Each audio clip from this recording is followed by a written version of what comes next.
कहानी उन आम घरों की है जहां खाने वाले तो कई, लेकिन कमाने वाला एक मर्द ही होता है। बावजूद इसके उससे उम्मीदें कम नहीं होती। देखिए जी, सामने वाले वर्मा जी कैसी अच्छी तरह से सफाई करते हैं छुट्टी वाले दिन अपने घर की, और एक आप हैं। अरे यार, उनके पास कार है, ऑफिस पास में है और हफ्ते में 2 दिन की छुट्टी होती है, तो फर्क तो पड़ता है ना। मेरी तो शादी ही गलत हो गई।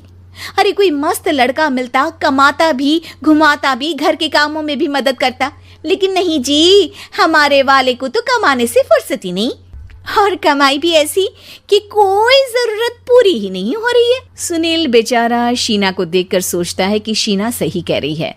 देखने में सुंदर है, घर का सारा काम कर लेती है, उसे तो कोई भी अच्छा लड़का मिल सकता था। क्या सोच रहे हैं? भागने का इरादा तो नहीं है? अरे नहीं मेरी प्यारी बीवी, मैं तो नहीं, पर डर है कि तुम नहीं कहीं भाग जाओ मुझे छोड़कर। शीला सुनील के मुंह से प्यार भरी बात सुनकर मुस्कुराती है। आप भी ना। सुनील एक दिन ऑफिस से घर आता है कि तभी शीना कहती है, सुनिए जी, वो मेरी सहेली आई थी, सारा दिन वो लोग यहीं थे, अब जा रही थी तो मैंने कहा नहीं नहीं, मेरे पति छोड़ आएंगे ना तुम्हें, तो रोक लिया मैंने। सुनील थोड़ी देर कुछ सोचता है, फिर कहता है, ठीक है, मैं कपड़े चेंज करके आता हूँ। अरे तेरे पति को तो लग रहा है कि अच्छा नहीं लगा। अरे नहीं नहीं, ऐसी कोई बात नहीं है, रुको मैं अभी उन्हें घर के कपड़े देकर आती हूँ। शीना अंदर जाती है जहां सुनील पलंग पर लेटा होता है। अरे क्या मजाक है, वो कह रही है कि आपने मुंह बना लिया।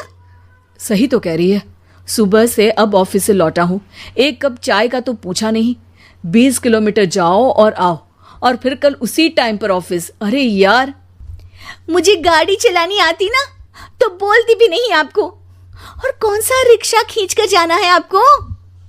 सुनील अब क्या बोलता। रात देर से आता है और सो जाता है।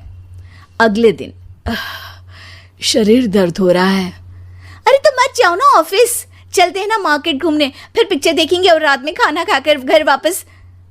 सुनील जब सारे दिन की थकान वाला शेड्यूल सुनता है तो वो सीधे सीधे ऑफिस के लिए तैयार हो जाता है। अब आए दिन शीना की डिमांड बढ़ती ही चली जाती है और सुनील उसको पूरा भी करता। लेकिन एक दिन, ए जी मेरा भाई आ रहा है, उसे 2 लाख रुपए की जरूरत है। हाँ तो मैं क्या करूं शीना, मेरे पास इतने रुपए नहीं है। हाँ हाँ पता है नहीं है, लेकिन किसी से लेकर तो दे सकते हो ना। अरे मैं किससे मांगू, मेरे तो जानने में भी कोई नहीं है जिसके पास इतनी बड़ी रकम हो। तभी वहां शीना का भाई शीनू आ जाता है। जीजा जी कैसे हैं आप? अब मैं ठीक हूँ शीनू, अचानक इतनी बड़ी रकम की जरूरत कैसे पड़ गई? अरे जीजा जी, वो बिजनेस शुरू किया ना, तो उसके लिए पैसे की जरूरत है, काफी हो चुका है, थोड़ा पैसा बचता है तो मैंने सोचा आपसे ले लूं। अब देखो, मेरे ऑफिस में कुछ लोग हैं जिनकी सेविंग अच्छी है, मैं उन लोगों से बात करके देखता हूँ। सुनील ऑफिस से किसी से पैसे लेकर शीना को दे देता है। शीना वो पैसा भाई को दे देती है 2 महीने बाद। अरे यार शीना, वो ऑफिस वाला आदमी अपने पैसे मांग रहा है, कैसे दूं? अपने भाई से बोलो ना पैसे दे दे। अरे हाँ हाँ दे देगा, कहाँ भागा जा रहा है, आप उनको बोल दो कि दे देंगे। थोड़े दिन बाद, शीना वो आदमी मुझसे आज भी पैसे मांग रहा था यार, मैं तंग आ गया हूँ, ऑफिस जाते ही सामने उसका चेहरा दिखता है, क्या बोलूं, बार बार पैसे मांगता है। अच्छा मैं शीनू को फ़ोन लगाती हूँ, बात करके देखती हूँ। शीना भाई को फ़ोन करती है लेकिन वो फ़ोन उठाता ही नहीं।